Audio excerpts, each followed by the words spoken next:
এই দুনিয়ার ভিতরে মাল পায়া সম্পদ পায়া কোন বান্দা যদি বেড়াগিরি করে ওই মাল তার জন্য পতনের কারণ হয়ে যায়।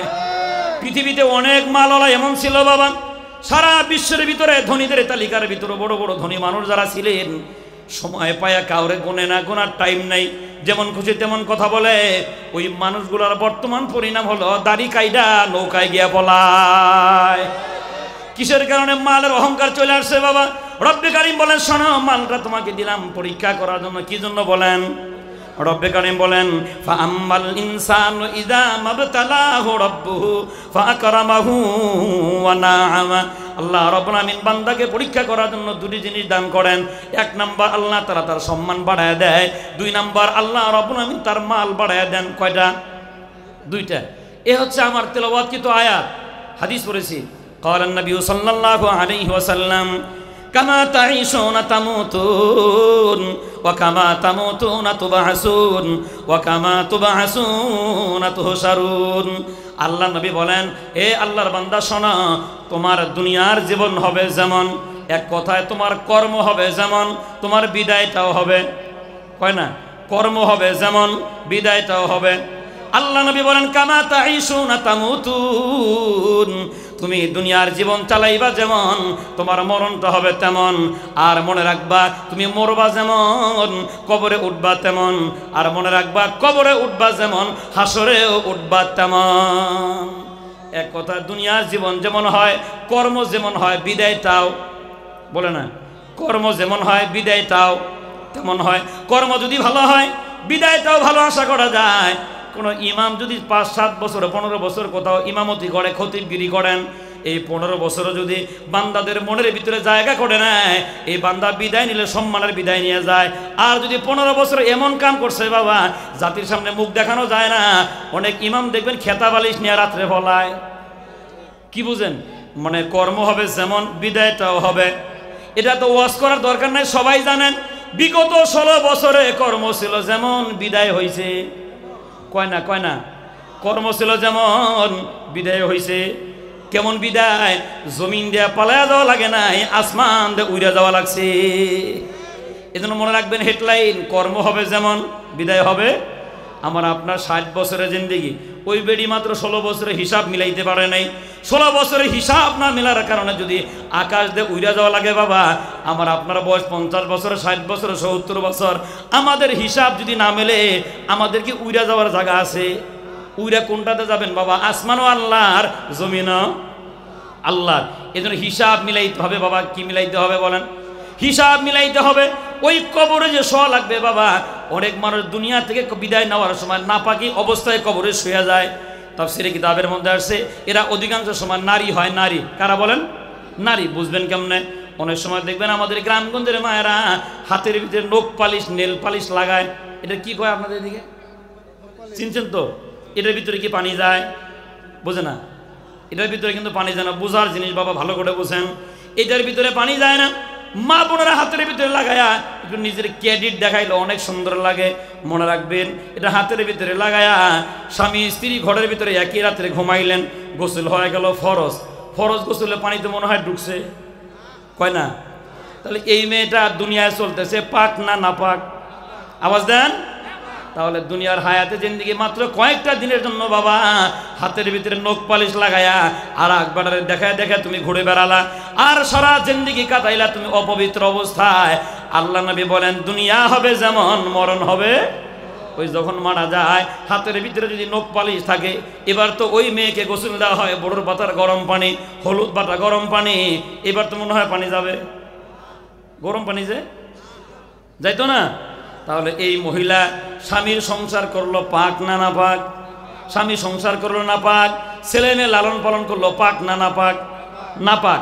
অথচ অনেক এরকম মায়েরা ছিল বাবা, দুনিয়ার জমিনে বড় বড় আকাবির যাদের পেটে জন্ম নিল। আব্দুল কাদের জিলানীকে জিজ্ঞাসা করা হয়েছে, আপনি এত বড় আলেম কেমনে হইলেন? আব্দুল কাদের জিলানী কয়, আমি জানি না, এটা জানেন আমার মায়ে। আব্দুল কাদের জিলানীর মায়ের কাছে যাওয়া হলো। ও আব্দুল কাদের জিলানির মা, আপনার ছেলে এত বড় কামেল কেমনে হলো? আব্দুল কাদের জিলানি কয়, আমার মায়ের জিগাও। এবার মায়ের জিজ্ঞাসা করার পরে আব্দুল কাদের জিলানি রহমাতুল্লাহি আলাইহির মা বলেন, বেটাগিরি আমার ছেলের না, সব বেটাগিরি আমি মায়ের। সুবহানাল্লাহ। এইবার মা বলে, শোনো, কেমনে আব্দুল কাদের এত বড় কামেল হয়ে গেল? আমি মা রাতে দিনে মিলায়া যতবার আমার আব্দুল কাদেরকে দুধ খাওয়াইছি, প্রতিবার নতুন নতুন করে ওযু করে তারে দুধ খাওয়াইছি। এজন্য মায়েরা পবিত্র হইলে সন্তান পবিত্র হয়, যার কারণে আব্দুল কাদের জিলানির জন্ম হয়। আর আমরা অপবিত্র হওয়ার কারণে আমাদের পেটের ভিতরে ঐশিয়ার ডক্টর ইমরান জন্ম নেয়। ওর বাড়ি আমার বাড়ির কাছে, মাত্র 3 কিলোমিটার। এই ইমরান এই সরকারের বাড়ি আর আমাদের বাড়ি। মনে রাখবেন, অনেক মানুষ এমন ছিল যাদের যাবজ্জীবন সাজা ছিল, এই জানোয়ারের কারণে শাহবাগ চেতাইয়া তাদের ফাঁসির মঞ্চে ঝুলাই দেওয়া হয়েছে। 100% এরা মার্ডার কেসের আসামি। বলেন কি কেসের আসামি? হ্যাঁ, শুধু এই ফাঁসির মধ্যে ঝুলাইছে এমনটা নয়, 5 মে শাপলা চত্বরে ওদের বুদ্ধি দিয়ে আমাদের রক্ত ঝরেছে। শাপলায় মতিঝিল আমাদের রক্ত ঝরেছে। গুজরাটের কসাই মোদিকে বাংলাদেশে এনে আমাদের রক্ত ঝরানো হয়েছে। সাদকে জোর করে বাংলাদেশে এনে সাদ বিরোধী আন্দোলনে আমাদের রক্ত ঝরানো হয়েছে। মনে রাখবেন, এক ফোঁটা রক্ত বৃথা যাবে না। প্রতি ফোঁটা রক্তের হিসাব পাই পাই করে আদায় করে নেওয়া হবে, পাই পাই করে আদায় করে নেওয়া হবে।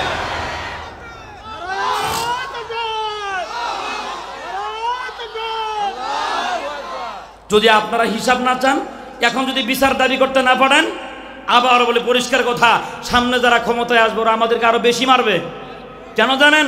ওরাও বলে বেড়াবে, আর আগে যারা মারছে ওদের বিচার হয় নাই, ফাঁসি দিছে বিচার হয় নাই, বাতি নিবায় মারছে বিচার হয় নাই, আমরা মারলে হবেটা কি? এজন্য সামনে যদি ভুল করেন, আপনারা খাইবেন বিড়ি সিগারেট, আমাদের খাওয়াবেন জেলখানার ভাত। এজন্য আজকের পরে থেকে প্রাণ খুলে যেখানে খুশি সেখানে কথা বলবেন। বিগত দিনে আলেম মারছো যারা, এখন বিচারের কাঠ গড়ায় দাঁড়াইবে তারা। বিগত দিনে বাতি নিবায়া আলেমদের রক্ত নিয়ে হোলি খেলা খেলছো যারা, বিচারের কাঠ গড়ায় দাঁড়াবা তারা। কারণ কি? এক মাঘে শীত যায় না। ইনশাল্লাহ বলেন ইনশাল্লাহ। ইনশাল্লাহ জমিন উর্বর, আগামীর পৃথিবী কোরআনের পৃথিবী। ইনশাল্লাহ বলেন ইনশাল্লাহ। আমি আবার আপনাদেরকে আশ্বস্ত করি, সংসদের তার কিন্তু আমরা ছিঁড়ছি। এখন সবাই জানছে যে আমরাই ছিঁড়ছি, ওনা আমরাও স্বীকার করি। সংসদে তার কারা ছিঁড়ছে কয় না? আর আমরা মানে আপনারাও ছিঁড়ছেন, নাহলে আপনার ছেলে আছে, না হয় আপনার ভাতিজা আছে, আমরাই ছিঁড়ছি। মনে রাখবেন, যে সংসদ থেকে গানের আওয়াজ হয়, কোরআন তেলাওয়াতের আওয়াজ হয় না, যে সংসদের ভিতরে সাকিব আল হাসান ছক্কা মারতে যায়, মুমতাজের মতো মানুষ গান গাইতে যায়, এমন সংসদ আমরা ওসল করে দিছি ইনশাআল্লাহ। আমি আবার আপনাদেরকে আশ্বস্ত করি, ধৈর্য ধরেন, দোয়া করতে থাকেন। সংসদে তার লাগবে যেই দিন কোরআন তেলাওয়াত দিয়ে স্টার্ট হবে সেই দিন ইনশাআল্লাহ। বলেন ইনশাআল্লাহ। আল্লাহ যেন এমন সুরজ আমাদের দেখার তৌফিক দান করেন। যে আবার হাদিসের ভিতরে আসছেন, আল্লাহ নবী বলেন, কামা তাঈশুনা তামুতুন, তোমার দুনিয়ার জীবন হবে যেমন, বিদায় হবে, মরণটা হবে তেমন। আমার আপনার মরণ যদি ভালো হয়, আর কবরটা ভালো হওয়ার সম্ভাবনা আছে। আল্লাহর হাবিব সাল্লাল্লাহু আলাইহি ওয়াসাল্লাম নবী বলেন, দুনিয়ার জমিন থেকে কোনো মানুষ যদি ঈমান নিয়ে কোরআনের মহব্বত নিয়ে বিদায় হয়, ওর মরণটাও কোরআন নিয়ে তার মরণ হয়। আর আল্লাহর কোনো বান্দাকে যখন কবরের ভিতরে শোয়ানো হয়, ওর সিনার ভিতরে যদি কোরআনের মহব্বত আর ভালোবাসা পাওয়া যায়, আল্লাহর নবী বলেন, যা আল কোরআন ইনদা রাসিহি, কোরআন ওই বান্দার মাথার কাছে হয়ে হাজির হয়। আর বলে, আল্লাহর বান্দা ভয় পায়ও না, আমাকে ভাবতেছো সাধারণ কোনো পাখি, আমি সাধারণ কোনো পাখি নই, আমি আল্লাহর কোরআন তেলাওয়াতের সওয়াব। তোমার সিনার ভিতরে আমার মহব্বত ছিল, ওই মহব্বত নিয়ে কবরে শুইছো, তোমার সাথে থাকবো ততক্ষণ, এই কবরটা জান্নাতের বাগান হবে না যতক্ষণ। দুনিয়াও সুন্দর, কবরও সুন্দর। এবার কোরআন ওই বান্দাকে আগলায় নিয়ে আল্লাহ নবী বলেন, হাসরে মাঠ যখন কায়েম হয়ে যাবে, কোরআন ওই বান্দাকে জড়ায় ধরে হাসরে মাঠে দাঁড়ায় যাবে। আর রব্বে কারিমকে ডাক দেয়া বলবেন, ওগো মালিক, এই যে বান্দা নিয়ে আইছে কোরআনওয়ালা, তো সুবহানাল্লাহ কয় নাই, কি ওলা? কোরআনওয়ালা। আল্লাহ রাব্বুল আমিন বলবেন, কি বলো? কোরআনের জবান খুলে যাবে, কোরআন ডাক দেয়া বলবে, ওগো মালিক, হয় অস্বীকার করো আমি কোরআন তোমার কিতাব না, না হয় আমার সুপারিশ মঞ্জুর কইরা কোরআনওয়ালারে মাফ করে দাও। আল্লাহ নবী বলেন, আল্লাহ রাব্বুল আমিন সাথে সাথে বলবেন, কোরআন শোনা, আমি স্বীকার করি তুমি আমার কিতাব, আর তোমার সুপারিশ মঞ্জুর করে নিয়া কোরআনের মহব্বতকারীকে আমি আল্লাহ মাফ করে দিলাম। মনে রাখবেন, দুনিয়া ছাড়তেই হবে। কি বলছি এখন বলেন? দুনিয়া ছাড়তে হবে। টাকাওয়ালা হন, পয়সাওয়ালা হন, দাদা থাকতে চাইছে, জমিন থাকতে দেয় নাই, বাবা থাকতে চাইছে, লাত্তি দিয়ে সরাই দিছে, আমি আপনি কামড় দিয়ে ধরে রাখলেও থাকা সম্ভব? বলেন সম্ভব না। এই জন্য যাইতেই যেহেতু হবে, একবারে খালি যাওয়ার চাইতে কিছু নিয়ে যাওয়া, বলেন বলেন কিছু নিয়ে যাওয়া ভালো। দেখেন আল্লাহর এই জমিনে অনেক বান্দা এমন ছিল যারা কবর দেখলেই কান্নাকাটি করতেন আর বলতেন, আহারে আমার তো আমল নাই, আমার তো আমল নেই। বহুত আল্লাহর ওলি দুনিয়াতে এরকম ছিলেন। আল্লাহর এক বান্দা এরকম ছিলেন, নাম ছিল সাইদ। আল্লাহর এই বান্দা 40 বছর তাকবীরুল্লাহর সাথে নামাজ পড়তেন আর আজান হওয়ার আগেই মসজিদে যাইতেন। কত বছর হয় না? কত বছর? 40 বছর। মানুষেরা জিজ্ঞাসা করে, এখন আজানের অনেক সময় বাকি, আপনি কেন মসজিদের ভিতরে আসেন? আল্লাহর বান্দা বলে, শোনো, আমাকে যেই দিন কবরে শোয়ানো হবে, আল্লাহ তাআলা যদি বলে আমার ডাকে সাড়া দিছিলা, আমি যদি বলি হ্যাঁ 5 ওয়াক্ত নামাজ পড়েছিলাম, আল্লাহ যদি কবর জগতের ভিতরে আমারে জিজ্ঞাসা করে, ওরে সাইদ শুনে রাখ, আজান দিয়া দিয়া ডাক দিয়ে তোমার মসজিদে কেন লাইন নেওয়া লাগছে? এজন্য 40 বছর যাবত আজান হওয়ার আগে আমি মসজিদে আসি, কবরে যেন বসা মাত্রই বলতে পারে আমারে ডাকা লাগে নাই, এমনি হাজিরা দিছি। চিন্তা করেন কি পরিমাণ ভয় দিলের ভিতরে। কিসের ভয়? কবরের ভয়। বলেন কিসের ভয়? কবরের ভয়। কেবলমাত্র কবরের চিন্তাই মানুষের চরিত্র পরিবর্তন করতে পারে। কারণ সিনা যদি কবরের হিসাবের ভয় থাকে, ওই লোকটা ওজনে কম দেবে না। কথা বলেন, ওই লোকটা খাদ্যে ভেজাল দেবে না, ওই লোকটা ওজনও কম দেবে না, বউ মাইরা যৌতুক খাওয়ার সম্ভাবনাও কয় না। কেন? কিসের ভয় অন্তরে? কয় না কিসের ভয়? মুসলমান খুব গভীর মনোযোগ। রাইসুল মুফাসসিরিন আব্দুল্লাহ ইবনে আব্বাস রাদিয়াল্লাহু তাআলা আনহুর জামানায় হাজিরা হজে গেলেন, ওই কাফেলার ভিতর থেকে একজন হাজি মরে গেলেন। বাইহাকি শরীফের হাদিসের ভিতরে পাবেন বাবা, লেখক বলেন ওই মারা যাওয়ার পরে হাজি সাহেবের লাশটা দাফন করার জন্য কবর খোঁড়া হলো। একটা কবর খোঁড়ার পরে দেখে কবরের ভিতরে সাপ। সবাই বলে আর একটা কবর খনন করো। আর একটা কবর খনন করার পরে দেখা যায় কবরের ভিতরে সাপ। 3 নম্বর আর একটা কবর খনন করা হলো, দেখা গেল কবরের ভিতরে সাপ। গোপন হাদিস শুনে দিয়েছি, খুব ভালো করে বুঝেন। চিল্লা মানুষেরা বলে কবর খুললেই সাপ বের হয়, দৌড়ে যাও। রাসূলুল্লাহ সাহাবী আব্দুল্লাহ ইবনে আব্বাস, যদিও ছোট্ট মানুষ, এলেম দিছেন কি? আমরা কিন্তু এই ব্যাপারে 4 জমাতুরা বয়ান মসজিদে শুনতেছি, মনে আছে আপনাদের? বয়স কম কিন্তু এলেম কে দিছেন? নাম আব্দুল্লাহ ইবনে আব্বাস, রাইসুল মুফাসসিরিন। ওই আব্দুল্লাহ ইবনে আব্বাসের কাছে যাওয়া হয়। ও রাসূলুল্লাহর সাহাবী, হাজী সাহেব মারা গেছেন, ওর জানাজা নামাজ পড়া হয়ে গেছে, কবরে শোয়াইতে যায়, কবরের ভিতরে সাপ। আব্দুল্লাহ ইবনে আব্বাস বলেন, শোনো, এটা সাপ না, এটা বান্দার পাপ। এটা কি? আর কবর খুঁড়া লাভ নাই। তোমরা এই জমিনে যতটা কবর খনন করবা, প্রতিটা কবরের ভিতরে তার আমল নামা সাপ হয়ে তার সামনে দাঁড়ায় যাবে। ওরে যে 3টার যে কোনো একটা কবরে শোয়া, খুব দ্রুত মাটিটা ঢাইকা দাও। বন্ধু বান্ধবরা মাটি দিয়া হজের কাজ শেষ করার পরে বাড়ি চলে গেলেন। বাড়িতে যাওয়ার পরে তার বিবির ডাক দিয়ে কয়, আপনার স্বামীর একটা খারাপ আমল বলেন, যে আমলের কারণে আপনার স্বামীর আযাব হওয়ার সম্ভাবনা আছে। এইবার বিবি ডাক দিয়ে কয়, আমার স্বামী মানুষের হক নষ্ট করছে। বলেন কি বলছে? হ্যাঁ। জিজ্ঞাসা করে কেমনে হক নষ্ট করছে? এবার বিবি সাহেব কয়, আমার স্বামী কাঁচামালের ব্যবসা করতেন, সবজির দোকান, উপরে ভালো সবজি দিয়া নিচে পচা সবজি দিতেন। শুনতেছেন আমার কথা? কে কয়?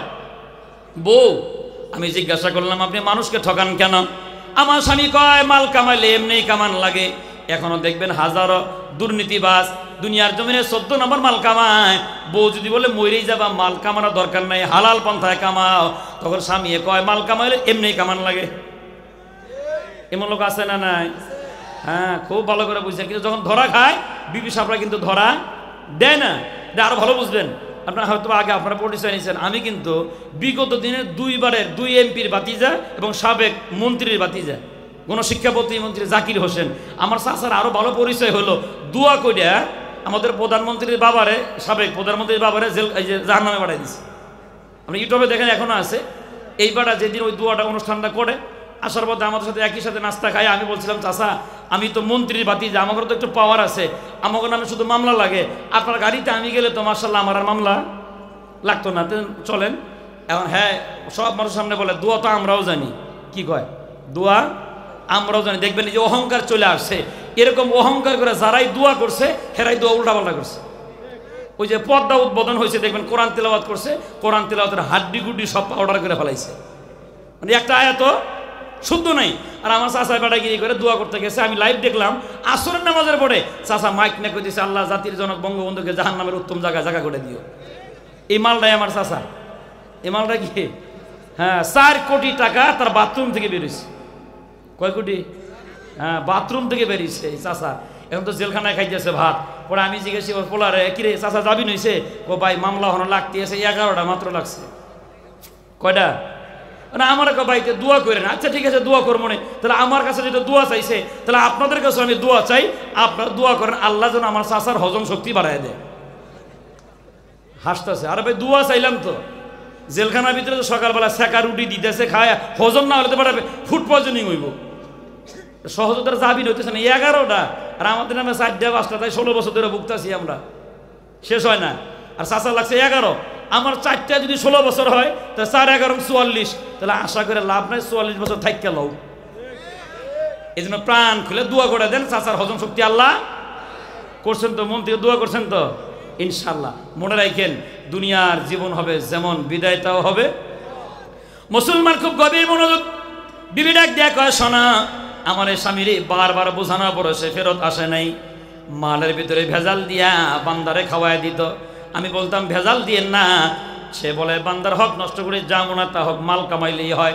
বেচারা গেছে হাজি হজ করার জন্য। মনে রাখবেন বাবা, বান্দার হক নষ্ট কইরা ঠান্ডা মাথায় হজ করতে গেলে আল্লাহ হজ কবুল কয় না, কয় না। ভালো করে মনে রাখবেন বাবা, আমরা কিন্তু এই কামই করি, ছেলেদেরকে জমিন দিয়া মেয়েদেরকে জমিন দেই না। আর মেয়েদেরকে বলি মা তোর জন্য দোয়া করে দেব। ছেলের জমিন দেয়, মেয়েরে কি করে দেব? হ্যাঁ ওনা হ্যাঁ দুয়ার কন্ট্রাক্টরে নিচে করলে আল্লাহ কবুল করে নিব। হ্যাঁ কয় মেয়েদেরকে কয় তোমার জন্য দোয়া করে দেব মনে, কে দোয়াটা ছেলে করে দিতা, জুতা দিয়ে বাইরে হাজিগিরি ছুটাই দিত।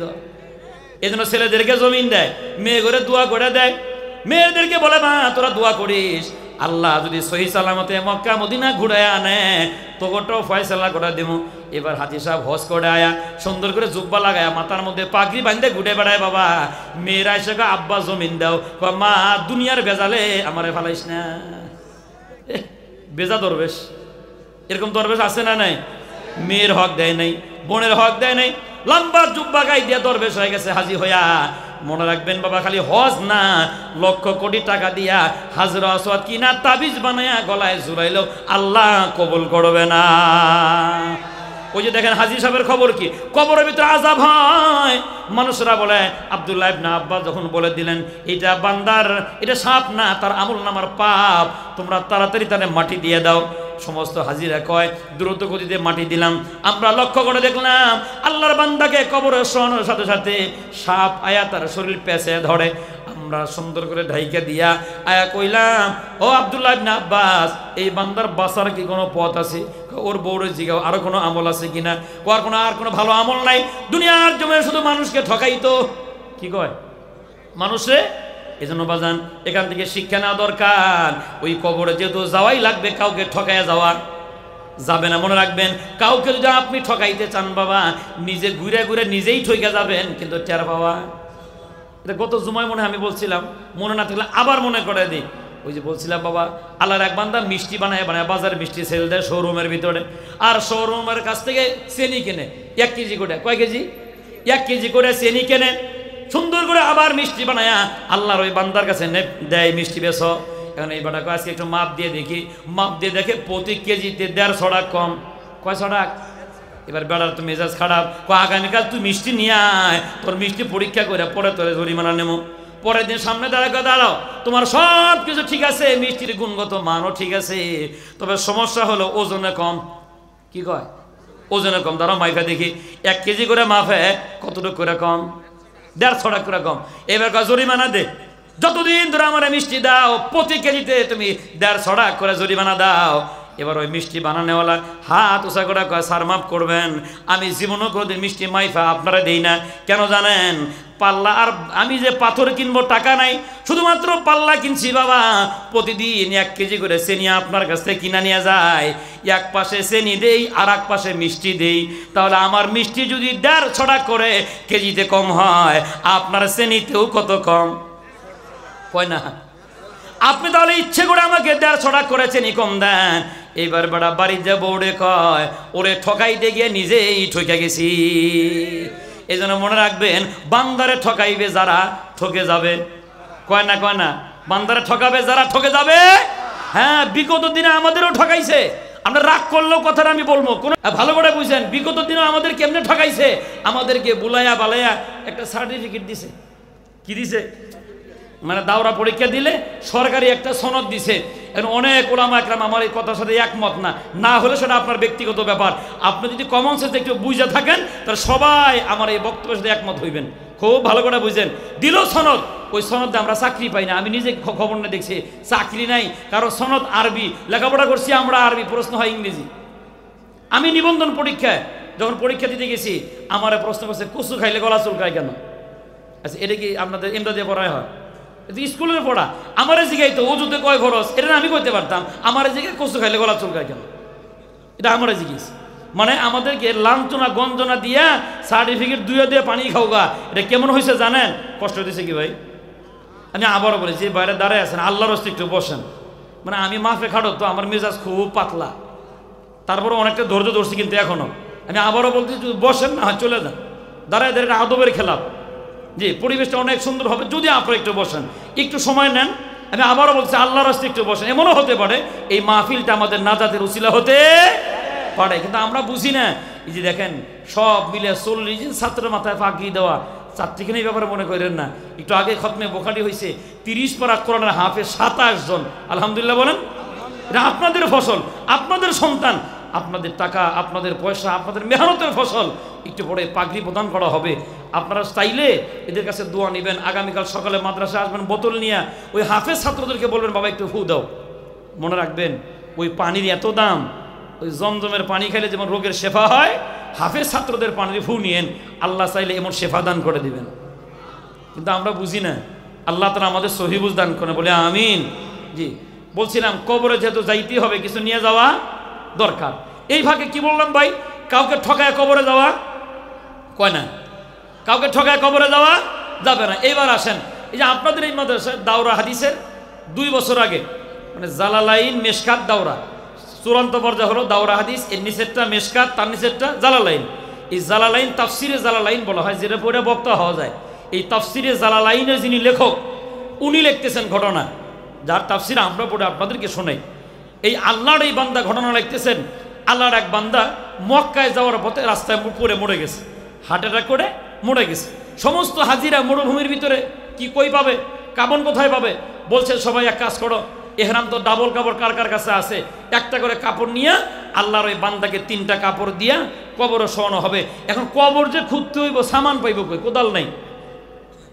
জালালাইনের লেখক বলেন, মানুষদেরকে পাঠায় দেওয়া হলো, যাও মরুভূমির পাশে গ্রামগঞ্জ দেখা যায়, একটা কোদাল নিয়ে আসো। কোদাল যায় দেখে, কোদাল দিয়ে ভাঙ্গা একটা কোদাল দিয়া একটা বিধবা মানুষ ময়লা সাফ করে। ময়লা আমি আপনাকে বুঝাইতেছি বাবা, কবরে শুয়ে গেলে মানুষ ঠকায় যাওয়া যাবে না, মানুষ ঠকায় গেলে কবরে গিয়া ঠকতে হয়।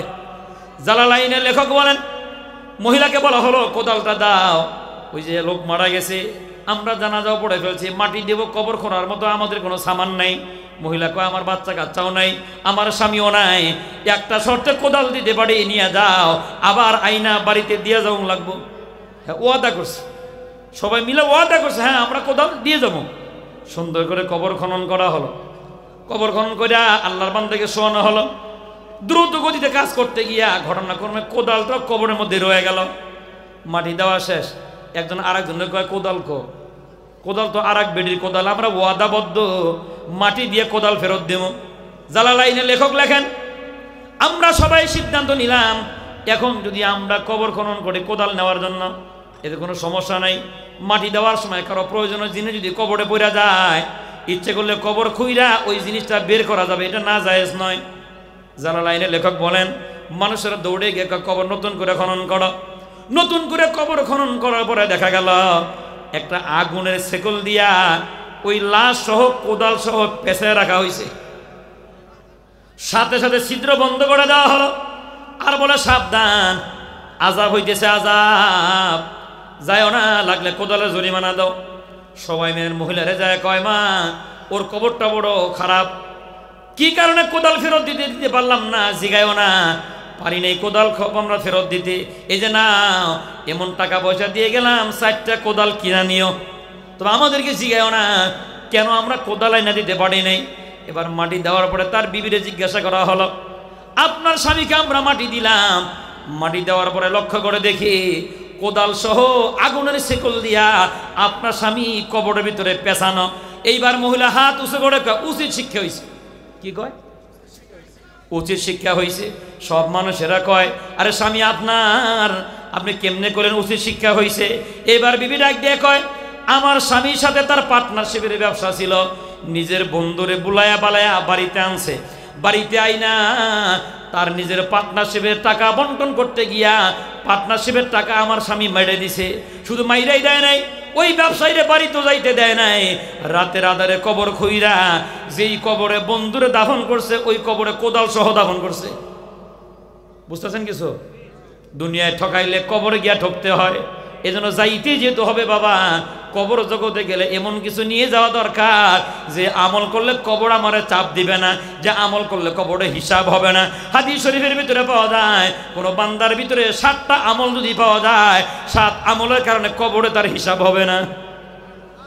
সুবহানাল্লাহ, কি দিল থেকে কইছেন? এখন 7টা শোনার কি আগ্রহ আছে?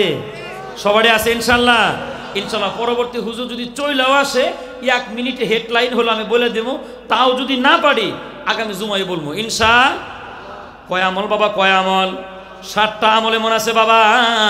সহিহ হাদিসের ভিতরে এমন পাওয়া যায় 7টা আমল যদি বান্দার ভিতরে পাওয়া যায়, ওই বান্দা যেন দুনিয়াতে আত্মতৃপ্তি আনে, আর যেন বলে আল্লাহ আমার হিসাব নিবে না, কবরে আমার জন্য চাপ দেওয়ার ব্যবস্থাও থাকবে না।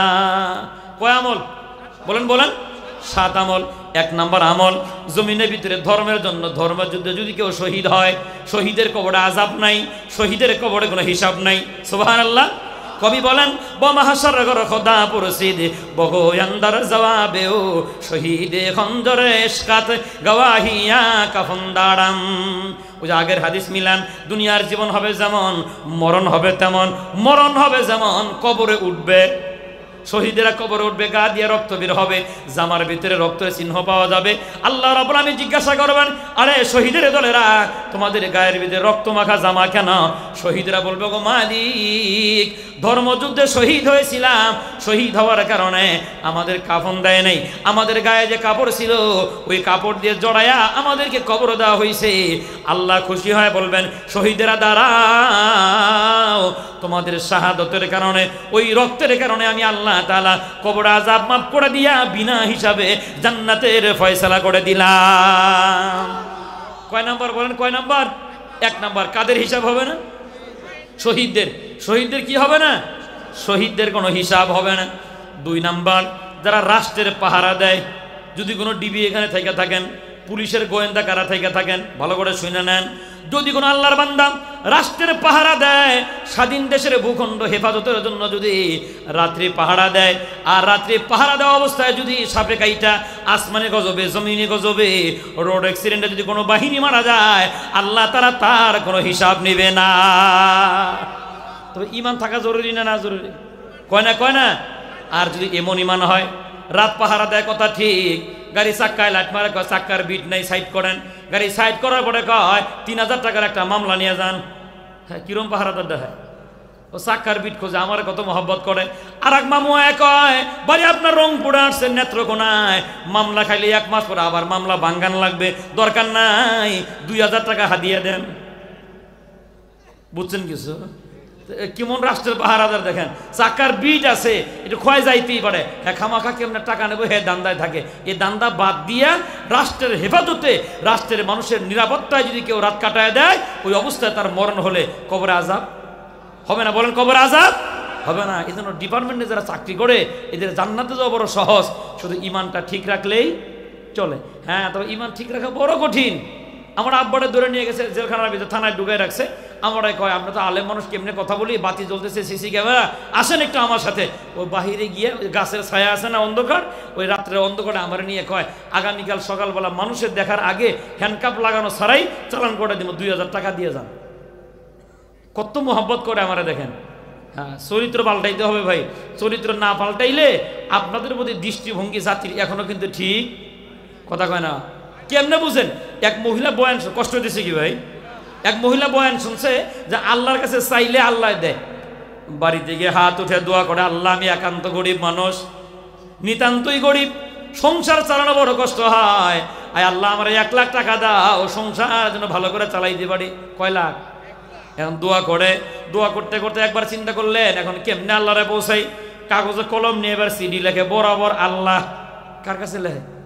মানে গ্রামগঞ্জের মা তো খুব সহজ সরল, লেখে বরাবর আল্লাহ আমি নিতান্ত গরিব মানুষ, যদি আমার 1 লাখ টাকা দেন সন্তানগুলা নিয়ে সংসারটা ভালো চলবে। সুন্দর করে চিঠি লেখা আল্লাহর কাছে কেমনে পৌঁছায় দিবে। এবার তার বাড়িতে কবুতর ছিল, কবুতর দেখে বড় খুশি, কাগজটা যদি কবুতরের পায়ে বান্ধা দে, উইরা গেলে ফেরেশতারা টান দে সিরা আল্লাহর কাছে দিব, আর আল্লাহ আমারে 1 লাখ টাকা দিব। অহন কবুতরের পায়ে কাগজ বান্ধা, কবুতর তো আকাশে উড়ে বেড়ায়। আর এক পুলিশ অফিসারে চা খায় খোলা আকাশের নিচে, কবুতর দেখে তো মাথা ব্যথা, আর এজাহারভুক্ত আসামির নাম গোপন করে কিনা, কবুতরের পায়ে চিঠি কেন, গুলি করে কবুতর মেরে লাইছে। তখন কবুতর জমিনে পড়ছে, কাগজটা নিয়ে দেখে এক অসহায় মহিলার চিঠি, বরাবর আল্লাহ। এখন কয়েকটা সহজ সরল মানুষ হইব। এবার কনস্টেবল কয় তুই কয় টাকা দে, বাড়ি যা বউরে কয় তুমি কয় টাকা দাও, আমিও দেই, সব মিলিয়ে চান্দা কালেকশন করে টাকা হয়েছে 50,000। কয় হাজার? বেড়ি চাইছে কত? 1 লাখ। এই 50,000 টাকা নিয়ে তখন দেখো মা এই যে নাও, তুমি খুব গরিব মানুষ। এবার বেড়ি টাকা গুনছে, কয় হাজার? কয় না, কয় হাজার? 50,000। এখন একবার টাকার দিকে তাকায়, একবার পুলিশ অফিসারের দিকে তাকায়, আর একবার আসমানের দিকে তাকায়। তাকাইতে তাকাইতে বলে ফেলাইছে আল্লাহ টাকাটা তোমার কাছেই চাইছিলাম, না হয় আরো 10,000 তুমি কম দিতে, হেরে দিয়ে বাড়াইছে। বুঝেন? তখন ওই বুড়ি মনে করছে আল্লাহ আমার 1 লাখই দিছে, হ্যাঁ আমার 50।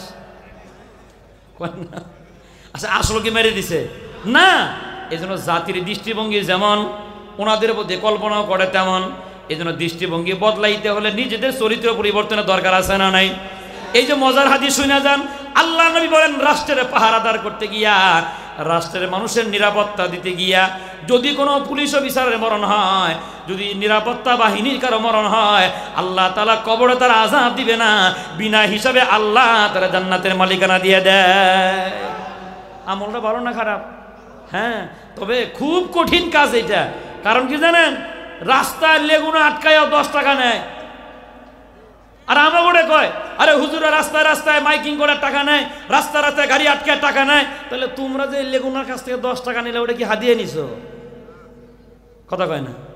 সারাক্ষণ দেখবেন কিছু ওলামা একরাম বিদ্বেষী হয়, সারাক্ষণ শুধু সমালোচনা করে, চায়ের বাজার হোক আর যেখানে হোক। যদি রাস্তা দিয়ে হুজুর যায় 4-5 জন কই যে দেখ পাইছে দাওয়াত, বাইঙ্গে চুরে যাইতেছে, নাউজুবিল্লাহ কয় না।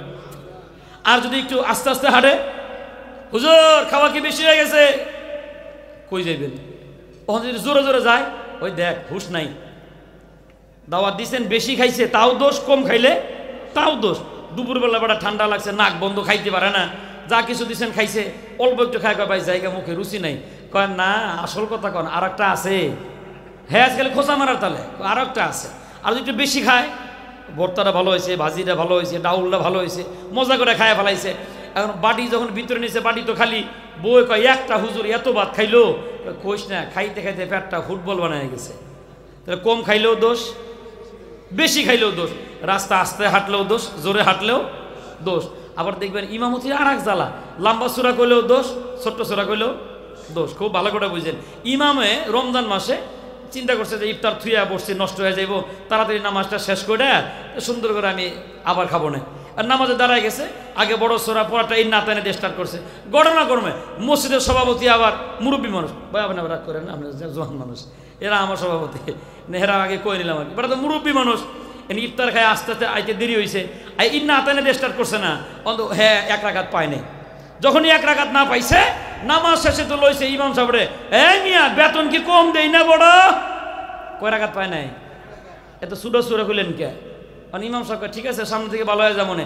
ফজরের নামাজ শুরু হয়েছে, ইমাম সাহেব এইবার শুরু করছে আম্মা ইয়াতাসালুন, মানে পাক্কা 1 পৃষ্ঠা।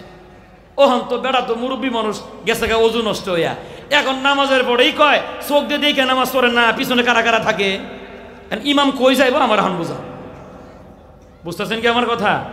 সামান্য সামান্য বিষয় নিয়ে এরা ইমাম দৌড়ে দেয়, সামান্য সামান্য বিষয় নিয়ে ইমামের সাথে খারাপ ব্যবহার করে। মনে রাখবেন, বদ্ধ যদি আইসা যায় বাড়ি যাইবার পারবে না, রাস্তায় টক করে মরে যাবেন গা। বহুত ইতিহাস এরকম আছে। এই বাবুনগরী সাহেবরা যখন রিমান্ডে নিয়ে যখন 5 দিন মারি দেওয়া হলো, তার 15 দিন 20 দিনে যায় নাই, তার নিজের মেয়ে ঐশী তার বাবার হত্যা করে ফেলাইছে। আরও একটা মজার তথ্য শোনাই যে আমার এলাকারে 17 জনের উপরে ছাত্র এই মাদ্রাসায় আছে আলহামদুলিল্লাহ। বিভিন্ন ক্লাসে এরা পড়ে, ওদেরকে জিগায়েন। রৌমারী থানাতে এক ওসি আমার এক ফুয়াতো বাইরে ধরে নিয়ে গেছে পরীক্ষার হলে নকল করার অপরাধে।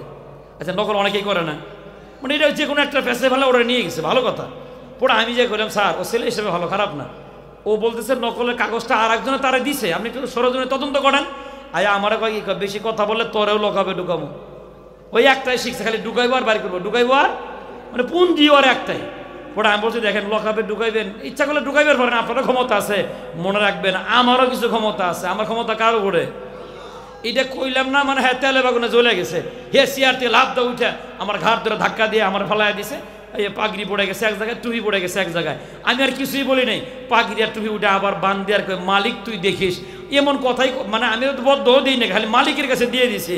বাড়ি যাওয়ার পরে রাতে 3টায় কনস্টেবল আমার ফোন দিয়ে কয়, হুজুর সাড়ে তো স্ট্রোক করে মরে গেল। 24 ঘন্টাও যায় নাই। এই জন্য ওলামা একরামরা সাধারণ মানুষ মনে করেন না। মনে রাখবেন, আমরা চাইলে রিক্সা চালায় খাইতে পারতাম, আমরা চাইলে কাঁচামালের ব্যবসা করে খাইতে পারতাম। কি দরকার ছিল আমার 7,000 টাকা চাকরি করা? কি দরকার ছিল আমার 8,000 টাকা চাকরি করা? প্রতিদিন 500 টাকা করে যদি আমি অটো চালায় খাইতাম, আমি 15,000 টাকা মাসে বেতন আমার বাড়িতে জমতো। তাহলে 7,000 টাকার বেতন দিয়া সামান্য সামান্য বিষয় নিয়ে ছাড় দেওয়ার মন মানসিকতা না থাইকা হুজুর এটা পাল্টান, ওর মুখস্থ একটা হুজুর এটা পাল্টান। মনে রাখবেন, হুজুর পাল্টাইবার গিয়ে বহুত মানুষ দুনিয়ায় ছেড়ে দিছে, কথা কয় না। এই জন্য আমরা যেন ক্ষমতার অপব্যবহার না করি। কি বলছিলাম, যাইতেই যেহেতু হবে এমন কিছু নিয়ে যাওয়া দরকার যেটা নিয়ে গেলে কবরে হিসাব হবে না। কয়টা বলছি, কয়টা? 1 নম্বর, পৃথিবীর জমিনে কোনো বান্দা যদি শহীদ হয়, আল্লাহ রাব্বুল আলামিন ওই শহীদের কোনো হিসাব নেবে না, বিনা হিসাবে আল্লাহ শহীদদেরকে মাফ করে দিবেন। 2 নম্বর, রাষ্ট্রের পাহারাদার যারা হবেন, রাষ্ট্রের নিরাপত্তাদার যারা হবেন, রাষ্ট্রের মানুষের নিরাপত্তা বাহিনী যারা থাকবেন, ওরাও যদি মরে যায়, যে কোনোভাবে মারা গেল, আল্লাহ তাআলা তাদের কবরে কোনো হিসাব নেবে না। 3 নম্বর, কয় নম্বর বলেন বলেন, কয় নম্বর?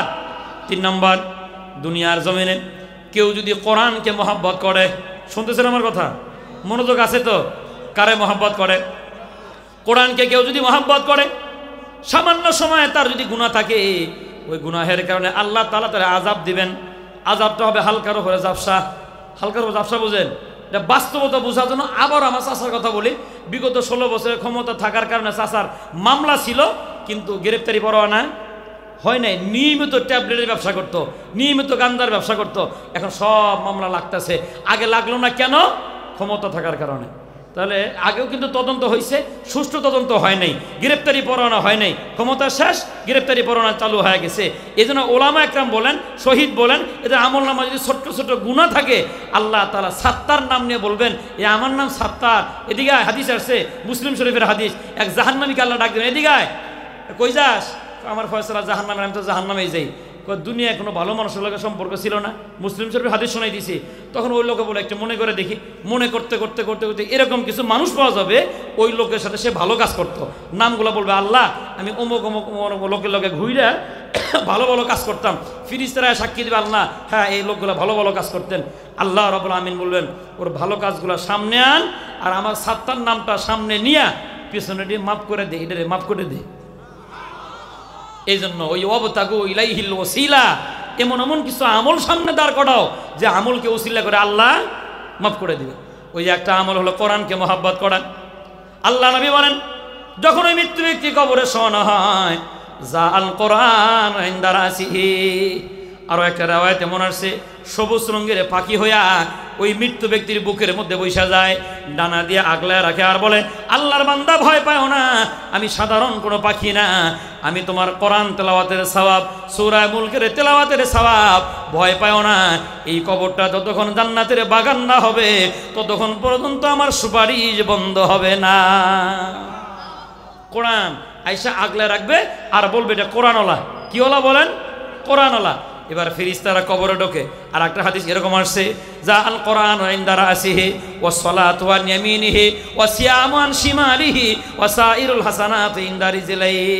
আল্লাহ নবী বলেন, ওই বান্দার ছোট্ট ছোট আমলগুলো যদি ভালো হয়, কোরআন তার মাথার কাছে গিয়ে হাজির হবে, নামাজের সওয়াব ডান হাতের কাছে, রোজার সওয়াব বাম হাতের কাছে, অন্যান্য ভালো ভালো আমলগুলা বান্দার পায়ের কাছে জমা হয়ে যাবে। আর বলবে, আল্লাহর বান্দা ভয় পাও না, আমরা তোমার বন্ধু। সুবহানাল্লাহ। ফেরেশতারা কবরে ঢোকে, কোরআন বলে সাবধান, রোজা বলে সাবধান, নামাজ বলে সাবধান, সদকার আমল বলে সাবধান, ঢোকার কোনো দরকার নাই। ফেরেশতারা রিটার্ন যায়, ওগো মালিক, এমন একটা বান্দারে কবরে শোয়াইছে, ঢোকার অনুমতি নেই। আল্লাহ রাব্বুল আমিন বলবেন, আবার যাও, আমার ওই বান্দাকে জান্নাতের সুসংবাদ দিয়া এরপরে তার সওয়াল জবাব করা। কোনো হিসাব কয় না কোনো হিসাব নাই। কার? কোরআন আল্লাহ। বলেন কার? কোরআন আল্লাহ। কোরআনের মহব্বত এটা এমন একটা আমল বাবা, এমনও হতে পারে একদিনও যদি কোনো বান্দা কোরআনকে মহব্বত করে বিদায় হয়, ওই একদিনের আমলটাও তার জন্য নাজাতের উসিলা হওয়ার সম্ভাবনা আছে। থানবী রহমাতুল্লাহি আলাইহি লেখেন, একজন মদে মাতাল মানুষ সারাক্ষণ মদ খেয়ে পড়ে থাকতো। বাজার থেকে জ্ঞান ফিরছে, বাড়ির কথা মনে হয়ে গেল, হাঁটি হাঁটি পা পা করে জঙ্গলের ভিতর দিয়ে যখন রওনা হয়, দেখতেছেন একটা ঘরের ভিতরে কান্নার আওয়াজ। ঘরের ভিতরে কাঁদতেছে, ঠকঠক করে আওয়াজ দেয়, বাবা দরজা খোলো। দেখতেছে এক হাতে আল্লাহর কোরআন, আর এক হাতে বাতি নিয়ে আল্লাহর বান্দা কাঁদতেছে। ছোট্ট মাসুম বাচ্চা, ছোট্ট মানুষ, ওর কান্না দেখে মধ্যে মাতালের বড় মায়া লেগে গেছে। এ আল্লাহর বান্দা কাঁদতেছো কেন? ছোট্ট মানুষ কান্দে আর কয়, বাবা আমি বড় এতিম, আমার দুনিয়াতে মা নাই বাবা নাই, মানুষের টাকা দিয়ে বাতির তেল কিনে পড়াশোনা করি বাবা, বাতির তেল শেষ হয়ে গেছে, আল্লাহর কোরআন তেলাওয়াত করি, তেলাওয়াত করতে পারি না, আগামীকাল সবক মুখস্থ হয় নাই। মদে মাতালে মনে বড় মায়া লেগে গেছে, কয় জীবন ভর কত টাকা মদ খায় উড়াইয়া দিলাম, এ আর আল্লাহর বান্দা কোরআন তেলাওয়াতের বাতির তেল নাই, এ বাবা দাও তোমার বাতি। মদে মাতাল বাতি নিয়ে বাজারের দিকে রওনা হয়। কেউ না দেখলেও কে দেখে? আল্লাহ রাব্বুল আমিন জিবরাইল কেউ যেন ডাক দিয়ে কয়, মদে মাতালের হেদায়েতের খাতাটা খোল। হেদায়েতের মালিক আল্লাহ রাব্বুল আমিন বলেন, ইন্নাকা লান তাহদি মান আহবাবতা ওয়ালাকিন্নাল্লাহা ইয়াহদি মান ইয়াশা। আল্লাহ রাব্বুল আমিন বলেন, ওগো পয়গম্বর, আপনি যারা মহব্বত করেন চাইলে তারা হেদায়েত দিতে পারবেন না, খাজানা আমি আল্লাহর হাতে, আমি যারা চাই তারা হেদায়েত দিতে পারে। আল্লাহ যেন হেদায়েতের খাতা জিবরাইল দিয়ে খোলাইছেন। মদে মাতাল দোকানে গেলেন, বাতির তেল ভরলেন, দোকানদারে কয় জ্বালায় দাও, দোকানদারে কয় এই যে ম্যাচ নেন আপনি জ্বালান। আল্লাহ কয়, এ জিবরাইল, বান্দা জ্বালাবে কোরআনের জ্বালার পড়ার বাতি, আমি জ্বালাবো ওর হেদায়েতের বাতি। থানবী রহমাতুল্লাহি আলাইহি লেখেন, খুতবাতুল জুমার ভিতরে লেখেন, আল্লাহর ওই বান্দা বাতি জ্বালায়া ধরে ধরে আবার ওই ঘরের ভিতরে চলে গেলেন। ওই এতিমের মাথায় হাত দিয়ে কয়, এ বাবা, এই যে নাও তোমার বাতি, পড়ো তোমার আল্লাহর কালাম। ছোট্ট মানুষ মদে মাতালে হাত ধরে ফেলাইছে। আরে জানি না আপনার নাম ঠিকানা, আপনার বাড়ি কই, আপনি আমার বাতির তেল কিনা দিলেন, একটু বসেন, আপনারা একটু দোয়া করি। সুবহানাল্লাহ। ছোট্ট বাচ্চা, তাও দোয়া শিখান লাগে না। আমি বলি নাই কাউরে আজ পর্যন্ত, সোরা বইরেও বলি নাই, আজকে সবার সামনে কথাটা ফাঁস করে দিই যে আমি এখানে জুমা পড়াই, অনেকদিন রাত্রে 3:30টায় আসি, কোনোদিন 4টায়, কোনোদিন 4:30টায়। সম্ভবত গত 2 মাস আগের একটা কথা আপনাদের মাদ্রাসার দৃশ্য আমি আপনারা বলতেছি, আজ পর্যন্ত কাউকে বলি নেই, অন্য জায়গায় বলছি কিনা আমার মনে নেই। রাতের তখন 4:30 বাজে। যারা আপনারা বলেন মাদ্রাসায় কি পড়ানো হয়, আপনারা পায়ে হাত দেখো, রাতে 4:30টায় আয়া দেখেন কি করা হয়। একটা ছাত্র বিছানায় নাই, সব হয় কোরআন তেলাওয়াতে আর না হয় তাহাজ্জুদের জানামাজে। আমি ড্রাইভার নাই, আমি নিজে চালাই আসছি গাড়ি। এখানে দেখছি একটা গরু জব হয়েছে, ওই দিনের ঘটনাটা, ওই যে চঞ্চল বাড়ির ছেলে কি একটা অনুষ্ঠান ছিল মনে হয়, রাত্রে গরু জব করছে, এখানে অনেকে মোসাফা করলো, পরে আমি গাড়িটা এখানে রাখিনি, বাট এই দিক দিয়ে ঘুরাইয়া কবরস্থান ওই পাশ দিয়ে কবরগুলো জিয়ারত করে ওই পাশে গাড়িটা রাখছে। গাড়ির দিয়ে নামার পরে দেখি মসজিদে কান্নার আওয়াজ। আমি রাতে এখানে 4:30টার কথা শোনাই দিচ্ছি, কান্নার আওয়াজ। পরে চিন্তা করলাম মসজিদে হয়তো বা নুরানি ছাত্র হুজুরা পিড়েছে, উঠতে দেরি হয়েছে, ঠান্ডা বেশি, মার দিছে, এই কারণে কাঁদতেছে।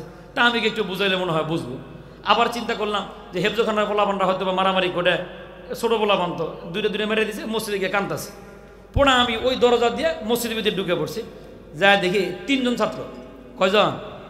সবচেয়ে বড় যেটা, এটা বয়স 9 বছরের বেশি বলে, 9 থেকে 10 আমার এরকম মনে হলো আর কি, সবচেয়ে বড়টা, আর বাকি দুইটা সেম বয়স। আমি দেখতেছি একদম সামনের কাতারে এক কর্নারের ভিতরে, উত্তর পাশে কর্নারে, তিনজনে হাতে মোনাজাত ধরে চিৎকার পারে পারে কাঁদতেছে। এই বাচ্চা তিনটা কাঁদতেছে। পরে আমি চিন্তা করলাম যে ওরা যদি জানে যে এটা খতিব সভায় পড়ছে তো ভয়ও পাইব, এই জন্য চুপ করে আমি মাফলার দিয়ে মুখটা ভালো করে ঢাইকে ওদের পিছনে বসে পড়ছি। এখন দেখি তিনটার মাঝখানে যেটা, ওটা দোয়া করতেছে, আল্লাহ মাদ্রাসা কবুল করো। রাতের কয়টার সময়? আরে ভাই, কাদেরকে খাওয়াইতেছেন? রাতের 4:30টায় দোয়া করতেছে, আল্লাহ মাদ্রাসা কবুল করো। বলা লাগে নাই দোয়া কেমনে করে। পরে আমি চিন্তা করলাম যে আমার তো অজু নাই, এটা দোয়া কবুল হবে, 100% দোয়া কবুল হবে। দৌড়ে বের হয়ে এখানে এসে অজু করছে। অজু করে আবার দৌড়ে দেখি দোয়া এখনো আছে। পরে আর মনে করতেছে, আল্লাহ আমার জীবনে কোনো দোয়া যদি কবুল না হয় আজকারটা কবুল করো। ওদের তিনজনের মাঝখানে আমি বসা, দোয়া করতেছে, আল্লাহ মাদ্রাসা কবুল করো। কত মানুষ টাকা দেয়, পয়সা দেয়, আল্লাহ সবাইকে কবুল করো, হুজুরদেরকে কবুল করো, ছাত্রদেরকে কবুল করো। পাশের একজন কয়ে দিতেছে, আমার মায়ের জন্য দোয়া করো, আমার মা অসুখ। চিন্তা করছেন? কই পড়াইতেছেন বলাবান ভাই, দিল ফাইটে চিৎকার আসে মিয়া। মাত্র 9 বছরের ছেলে মায়ের কথা মনে করছে রাতের কয়টায়? 4:30টার পরে। আর আমার আপনার খাড়াস মার্কা ছেলেগুলা লেপের তলে তখন ঘুমায়। এই ছেলেগুলা কান্তাছে। পরে শেষে আমার দিলটা আরো ভরে গেছে। তখন কান্তাছে, আল্লাহ আজকে শুক্রবার, দোয়া কবুলের সময়, খতিব সাহেবরে মসজিদে সহি সালামতে আইনে দিও। পড়া আমি পাঞ্জামানে ধরে কইছি, বাবা দোয়া করা লাগবো না, হাত নামা, তোকে দোয়া কবুল হয়ে গেছে, তোকে দোয়া কবুল হয়েছে, হাত নামা। পড়া আমরা জোড়া ধরে তিনটা কান্তা স্যার করতেছে, হুজুর। হুজুরে কইছে বোর্ডিংয়ের অবস্থা ভালো না। এই জন্য আমরা চিন্তা করলাম আমরাই তো খাই। ওই তিনটার ভিতরে একটা আমি খুব ভালো পরিচিত, ওর আরেকটা ইতিহাস আছে।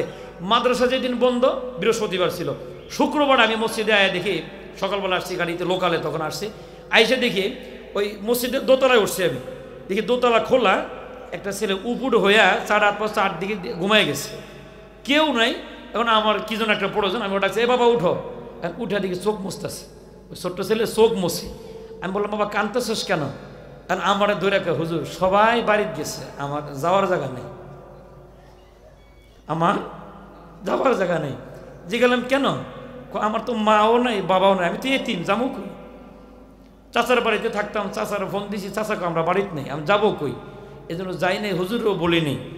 পরে আমি ওরা সাথে করে নিয়ে আমার ময়মনসিংহ যে মাদ্রাসায়, ওরা 4 দিন রেখে আবার মাদ্রাসায় পাঠিয়ে দিছি।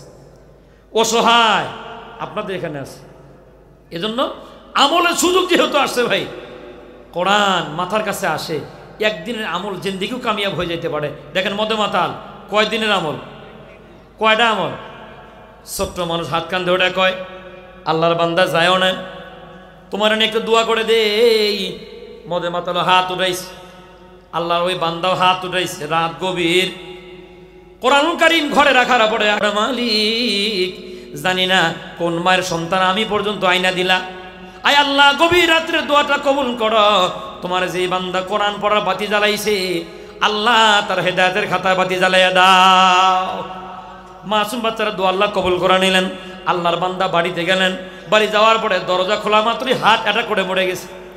রাস্তায় যে ঘটনা পৃথিবীর কেউ জানে না, এমনকি তার ঘরের বিবিও জানে না। আল্লাহর বান্দা দুনিয়া থেকে বিদায় হয়ে গেলেন।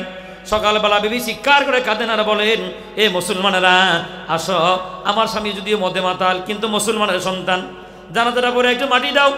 কোনো মানুষ আসে না, জানাজাও পড়ে না, সারাদিন লাশটা আঙ্গিনায় পড়ে থাকলো। সন্ধ্যা যখন ঘনায় আসে, ওই এলাকার যুবকেরা বলে, শোনো, লাশটা যদি বাড়িতে ফুলে যায়, ফাইটা যায়, তাহলে তো সমস্যা হয়ে যাবে, আমাদের অবস্থা এমন হয়ে যাবে আমরা গ্রামে থাকতে পারবো না। ওরা হাতে পায়ে রশি বান্ধা আল্লাহর এই বান্দাকে টাইনা শেষরে জঙ্গলের ভিতরে রেখে আসলো।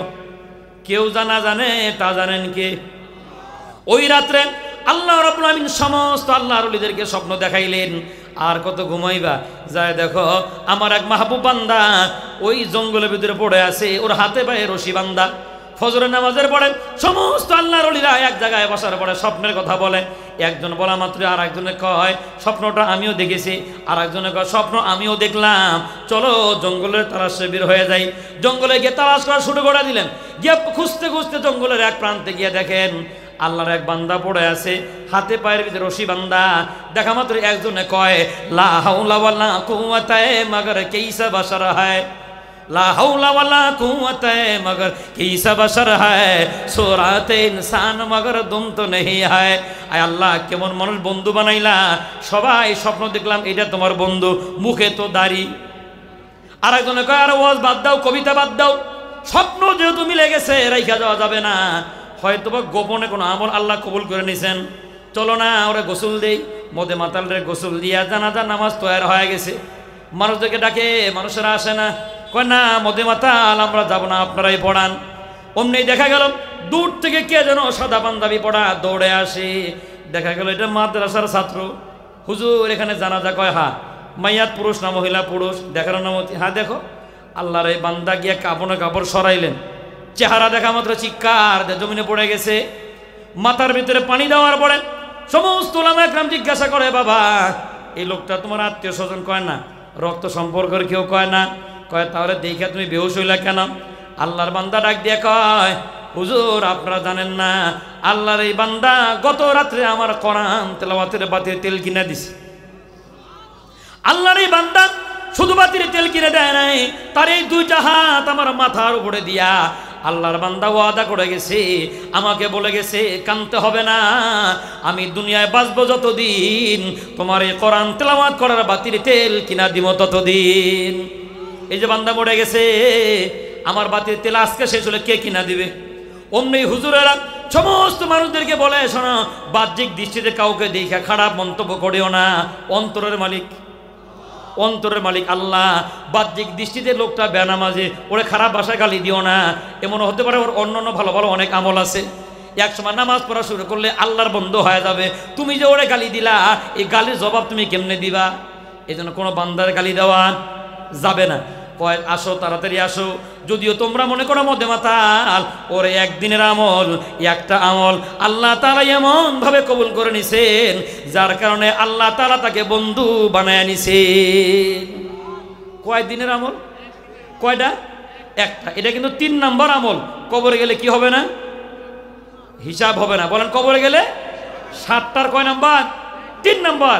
আল্লাহর এই বান্দা মরে গেল, সমস্ত ওলামা কেরাম কাছে গেছে, বড় আবেগ নিয়ে চেহারাটা দেখবে, দেখে কপালে কালো অক্ষর দিয়ে লেখা কদ গফারাল্লাহ, আল্লাহ তাআলা এই বান্দারে মাফ করে দিছে।